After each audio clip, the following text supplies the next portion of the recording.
Boa noite, meus irmãos. A paz do Senhor a vocês. Hoje é quarta-feira e, como é de costume na PIB do Parque, toda quarta-feira a gente tem estudo bíblico.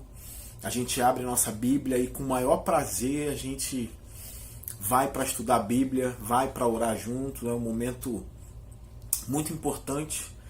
E esse momento de isolamento que a gente tem vivido, onde a gente não está podendo cultuar, não está podendo ter aglomerações, a gente acaba dando valor, né, ao estar na igreja, ao ir ao culto, né, aquelas pessoas que podiam estar, mas não estavam por N motivos, né, agora talvez estão vendo o valor da igreja. E aqueles que sempre estiveram na igreja, né, têm sentido uma saudade imensa. Né, como eu tenho visto eu tenho recebido, né, e isso é bom, isso é bom. Eu também não consigo me acostumar a pregar para o celular. Eu quero estar pregando no púlpito, eu quero estar na igreja, eu quero estar com vocês, mas eu sei que Deus tem usado essa ferramenta para edificar vidas, converter. Eu tenho ouvido também mensagens de maridos dizendo que a palavra tocou no coração da esposa, né, e tem tocado no próprio coração deles também, né, outros dizendo que não é a mesma coisa do que está na igreja, mas a palavra do Senhor ela é viva, meus irmãos, mesmo sendo pregada no púlpito ou sendo pregada no celular, né, então não despreze esse momento, não deixa de ver porque é celular. Né? A igreja está viva, a igreja continua operando e a palavra do Senhor também. Então a palavra do Senhor continua chegando na sua casa, independente do momento que a gente tem vivido.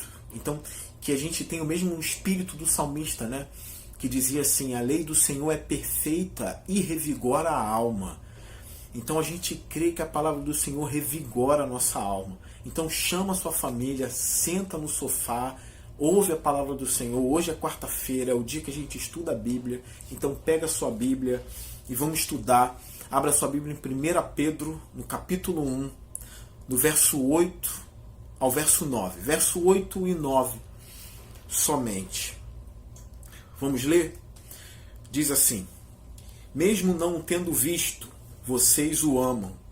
E apesar de não verem agora, creem nele e exultam com alegria indizível e gloriosa, pois vocês estão alcançando o alvo da sua fé, a salvação das suas almas. Num período, irmãos, num período onde pessoas têm vindo ao cristianismo por diversos motivos, né? Vindo ao cristianismo para alcançar bênçãos, né? Alguns vindo ao cristianismo por questões políticas, né? Ou porque são de direita, ou porque são de esquerda. Aqueles que são de direita, de alguma forma, encontram no cristianismo uma resistência à esquerda, então por isso se tornam cristãos. Alguns não estão vindo por causa do coração, por uma conversão, mas porque encontram no cristianismo uma resistência a uma outra ideologia. Então, para causar raiva na outra ideologia ou para, de alguma forma, bater de frente com a outra ideologia, tem vindo ao cristianismo, né? Os de direita vêm para bater na esquerda, aqueles que são de esquerda encontram em Jesus Cristo talvez o maior líder dos direitos humanos, então vem para o cristianismo por causa disso. Então isso acontece dos dois lados, né? E na verdade não está acontecendo conversão de coração. No coração, não estão vindo de coração, não estão vindo porque amam, mas estão se fazendo de cristãos por causa da política, né? Outros para alcançar dinheiro, prosperidade, por diversos motivos pessoas têm vindo ao cristianismo. Mas eu vejo aqui nessa palavra de Pedro algo muito lindo e muito importante. Eu encontro na Bíblia passagem dizendo assim: alegrem-se no Senhor. É uma ordenança, né? Eu encontro na Bíblia a palavra dizendo amem o Senhor. É um mandamento. Mas aqui eu não vejo Pedro trazendo um mandamento, eu não vejo Pedro trazendo uma ordenança. Eu encontro aqui Pedro constatando um fato. E que fato é esse? De que esses irmãos amavam o Senhor. Pedro aqui não está precisando mandar eles a amarem o Senhor. Simplesmente Pedro está constatando algo. Ele sabe que esses irmãos que estão espalhados amavam o Senhor. Como ele diz, mesmo não o tendo visto, vocês o amam. Então esses irmãos aqui não se tornaram cristãos por motivos que se adequam à sua ideologia. Não estou dizendo que existia ideologia naquela época, ou a maneira que eles querem viver a vida, uma filosofia de vida nova. Não, eles não vieram ao cristianismo por isso. Eles de fato amavam o Senhor Jesus Cristo. É isso que eu estou querendo dizer. É isso que Pedro está dizendo. Ele está constatando que esses irmãos amavam o Senhor Jesus Cristo. E o mais lindo disso aqui é que eles nunca tinham visto o Senhor Jesus Cristo. Pedro está escrevendo isso aqui provavelmente 30 anos depois da morte e ressurreição do Senhor. 30 anos, 33 anos. Então Pedro tinha visto o Senhor Jesus Cristo. Mas esses irmãos não. Eles nunca viram. Mas eles amavam. Pedro não está mandando eles amarem porque eles já amavam o Senhor Jesus Cristo. Pedro sabe do amor que eles têm por Cristo. E isso aqui é muito importante. Então, uma pergunta que eu faço aqui é: como pode amar, como pode esses irmãos amarem alguém que eles não viram? Como você pode amar alguém que você sequer viu? Você nunca viu o Senhor Jesus Cristo. Mas você o ama. Se você é cristão verdadeiramente. Por quê? Como pode você amá-lo se você nunca viu, se você nunca tocou nele? E existe algo de sobrenatural no cristianismo. Existe algo que está além da gente no cristianismo. Eu queria ler uma passagem para vocês muito rápido, aqui em Romanos 5, no verso 5, para vocês entenderem que o cristianismo não é obra humana. Você está entendendo? O cristianismo não está nem do lado A, nem do lado B. O cristianismo vem do céu. O evangelho vem do céu. O evangelho vem de Deus. Então eu queria ler essa passagem de Romanos 5, no verso 5, para vocês perceberem que é algo sobrenatural isso aqui. É algo que invadiu o coração dos homens. Deus abriu a porta do coração dos homens e colocou ali a sua palavra, o evangelho. Então olha o que diz Romanos 5, 5. E a esperança não nos decepciona, porque Deus derramou seu amor em nossos corações por meio do Espírito Santo que Ele nos concedeu. Então isso aqui é obra sobrenatural, é espiritual. Paulo está dizendo que Deus aqui derramou o seu amor em nossos corações por meio do Espírito Santo. Então como pode alguém amar alguém que nunca viu? No cristianismo, isso se explica pela atuação do Espírito Santo. O testemunho interno do Espírito no nosso coração. Esse derramado amor de Deus por meio do Espírito. Aquilo que Jesus já tinha dito para os apóstolos e também para Pedro. Pedro ouviu tudo isso. Que Jesus estaria enviando outro em seu lugar. Que era o Espírito da verdade que o mundo não pôde receber. Então é esse Espírito aqui que faz a obra no coração dos homens, que fez com que esses homens do passado, há 2000 anos atrás, amassem o Senhor Jesus Cristo sem sequer vê-lo. A gente está acostumado a amar pai, mãe, irmãos, porque a gente vê. Agora, como explicar o amor por alguém que eu não vejo? Eu sei que me vê, mas eu não vejo. Então, no cristianismo, isso se explica pela atuação sobrenatural do Espírito Santo em nossos corações. É óbvio, esse Espírito, que é o Espírito Santo, que é o Espírito da verdade, ele ilumina os nossos olhos, aquilo que os teólogos chamam de iluminação.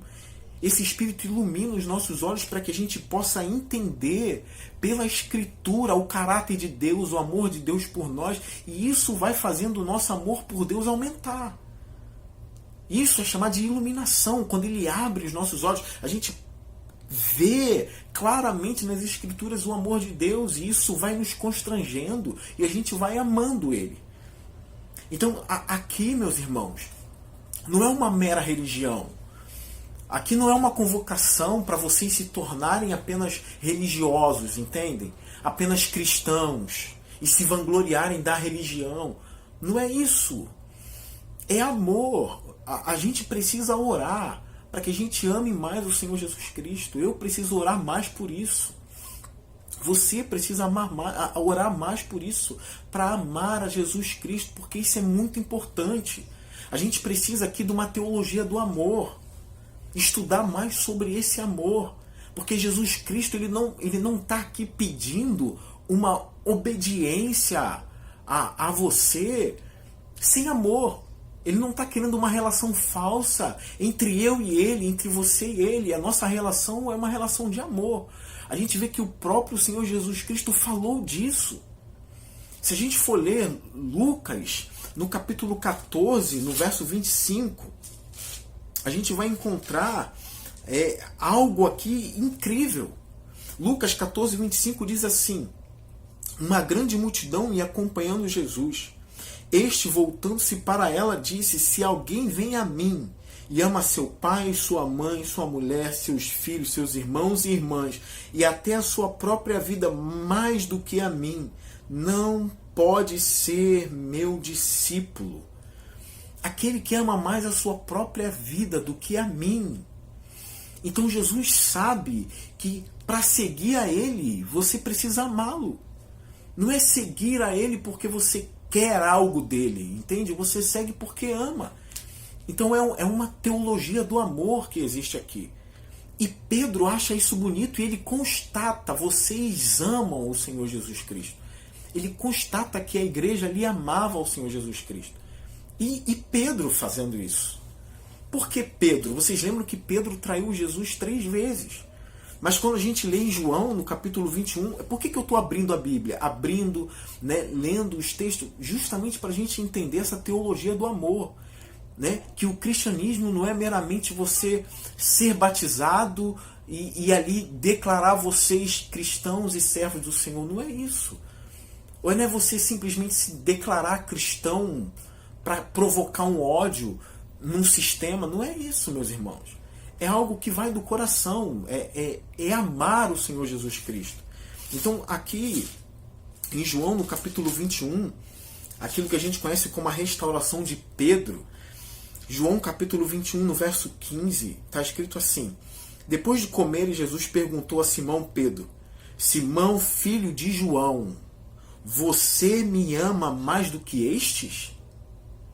Disse ele: sim, Senhor, tu sabes que eu te amo. Disse Jesus: cuide dos meus cordeiros. Novamente Jesus disse: Simão, filho de João, você me ama? Simão aqui é Pedro. Então, olha a teologia do amor. Não é simplesmente seguir. Jesus quer saber se Pedro o ama. Então, pela terceira vez, Jesus disse, verso 17, pela terceira vez, ele lhe disse: Simão, filho de João, você me ama? Pedro ficou magoado por Jesus lhe ter perguntado pela terceira vez: você me ama? E lhe disse: Senhor, tu sabes todas as coisas e sabes que te amo. Então Pedro sabia que ser cristão, que seguir a Jesus, não é meramente caminhar, meus irmãos, mas é amar. Não é apenas ser cristão porque você se sente bem tendo arrepios na hora do louvor da igreja. Não é apenas ser cristão porque você foi curado de uma doença. Tudo isso é bom, mas você não é cristão por isso. É necessário amar, entende? Pedro sabe que é necessário amar Jesus Cristo. Que essa caminhada é muito difícil e ela demanda amor. Entende? Então, depois que Pedro diz que os irmãos aqui passavam por muitas provações, que Pedro disse para eles que eles eram entristecidos por pouco tempo por causa dessas provações. Pedro constata que eles amavam o Senhor Jesus Cristo. Então, a fé nos sustenta. É óbvio, mas a nossa fé não é uma fé sem amor. É necessário amar. Então, que hoje a gente possa dobrar os nossos joelhos e pedir a Deus para que a gente não seja apenas cristãos ou religiosos, mas que a gente venha amar o Senhor Jesus Cristo. Que isso seja uma verdade, para que seja constatado que a gente não apenas segue, mas que a gente ama. Então, o texto aqui continua no verso 8, na parte B. Pedro diz assim: e apesar de não o verem agora, isso aqui é importante, porque Pedro, meus irmãos, a convicção de que Pedro tinha da volta de Jesus Cristo, a convicção é muito grande. Pedro estava convicto de que Jesus Cristo iria rasgar os céus e iria voltar para buscar a igreja. Ele falou isso aqui já 3 vezes, só no capítulo 1. Né? Ele falou isso aqui no capítulo 1, no verso 5, quando ele disse que mediante a fé são protegidos pelo poder de Deus até chegar à salvação prestes a ser revelada no último tempo. Então ele sabia que havia uma salvação a ser revelada no último tempo. Isso é a volta do Senhor. Então, aí aqui no verso 7, ele diz assim, na parte C, lá na última parte do verso 7.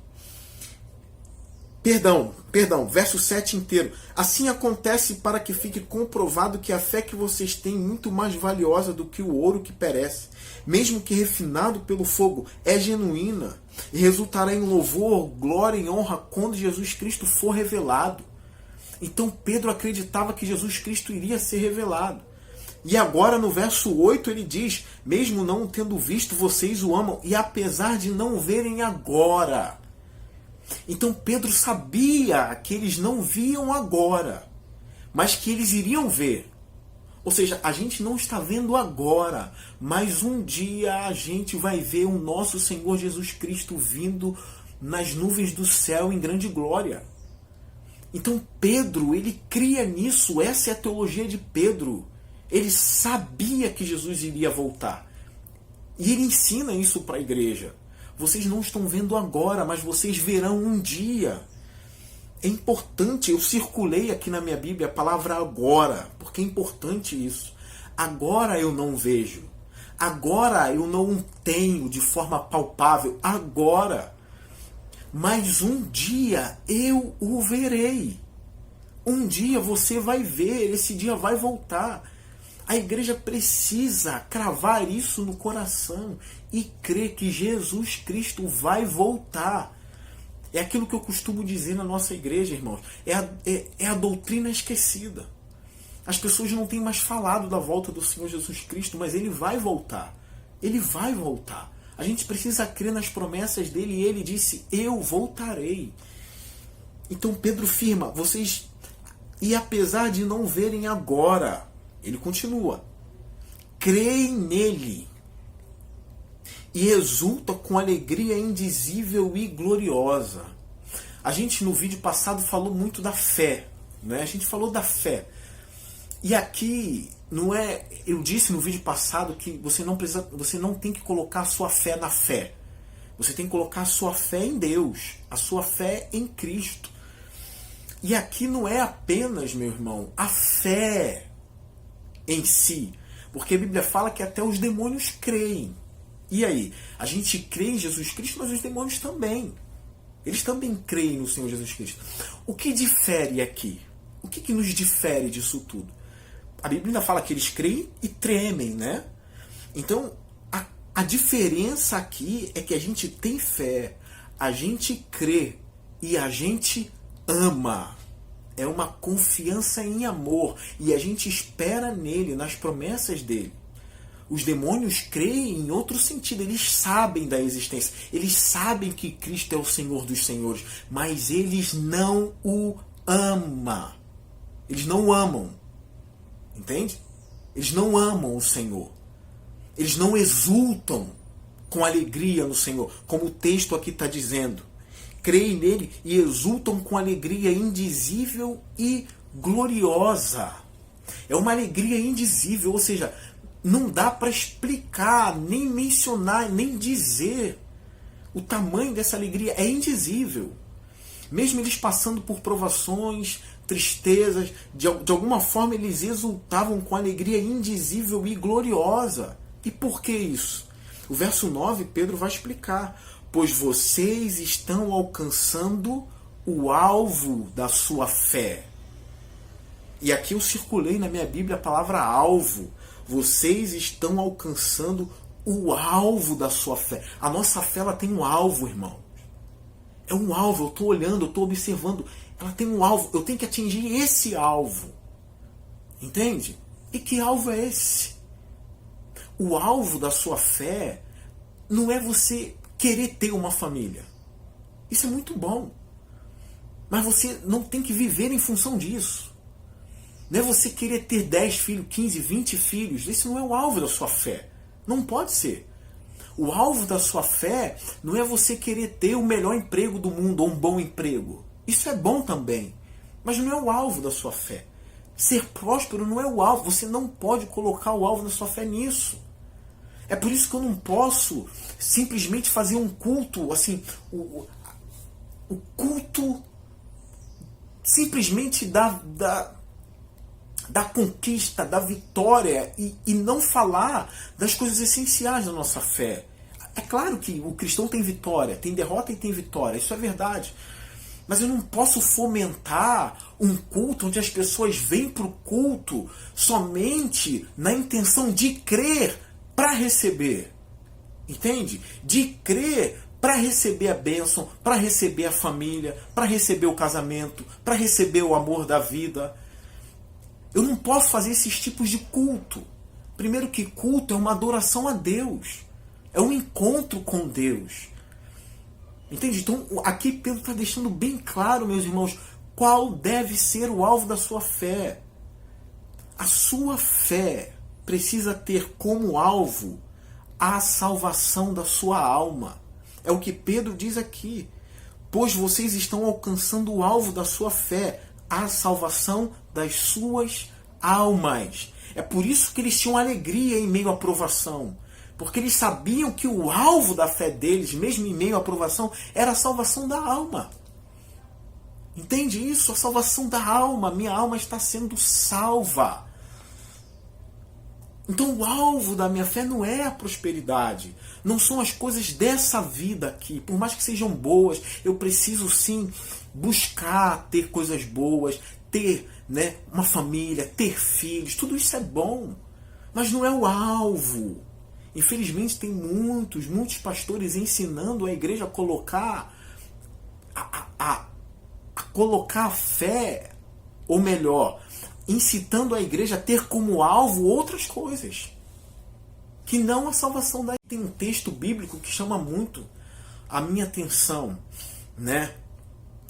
E aqui já vai uma exortação, né? Eu sei que tem muitos, por causa das provações que enfrentam, que tem pensado em abandonar o barco, que tem pensado em abandonar a igreja, que tem pensado em abandonar o Senhor Jesus Cristo, porque olham para o mundo e vê assim, eu estou passando tantas coisas, é tanta provação, é tanto sofrimento, que eu vou voltar atrás.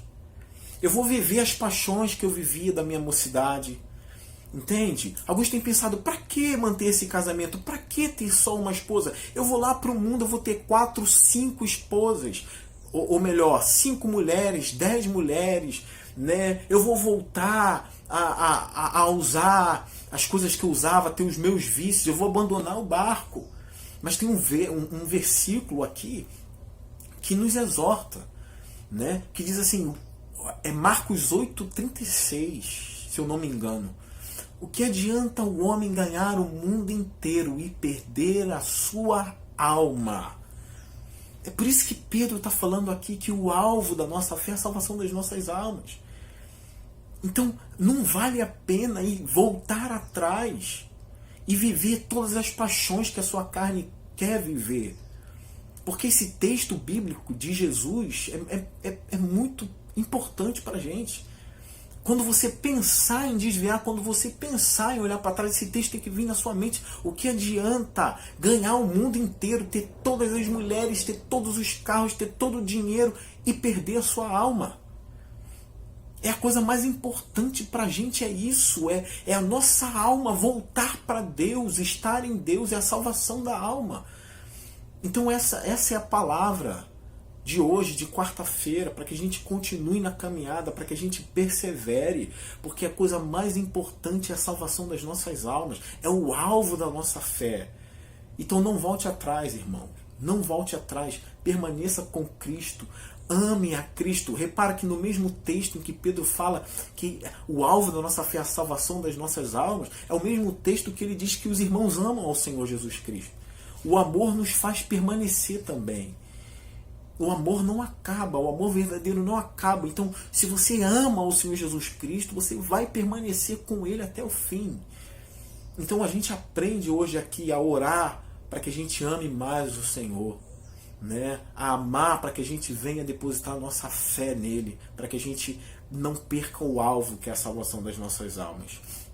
Eu quero fechar aqui lembrando a vocês um texto bíblico que está lá em João, no capítulo 6, não sei se é no verso 60, 63, mas você pode ler o capítulo 6 inteiro, que é muito edificante. Leia o capítulo 6 de João inteiro, que vai edificar a sua vida.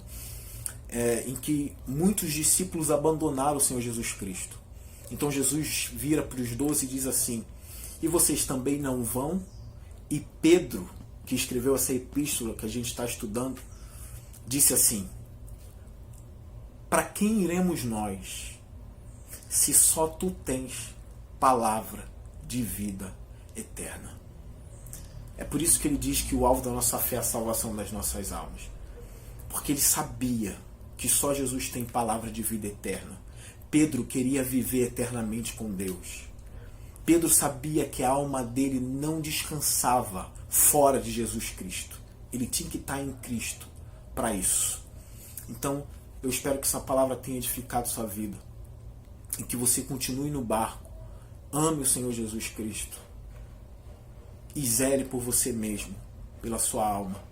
Sabendo que o alvo da sua fé, meus irmãos, o alvo da sua fé não é a sua casa, não é o seu marido, não é a sua esposa, não é a sua família, é a salvação da sua alma. Porém, ame sua família, ame sua esposa, não ame as paixões desse mundo, mas permaneça firme em Cristo Jesus. Tá bem? Meu desejo é que Deus abençoe você e edifique a sua fé. Eu quero lembrar vocês o verso que eu falei lá no início, do espírito dos salmistas, lá no Salmo 19. A lei do Senhor é perfeita e revigora a alma. Então, o meu desejo para você é que você tenha a alma revigorada através dessa mensagem. Deus te abençoe, em nome de Jesus Cristo. Amém.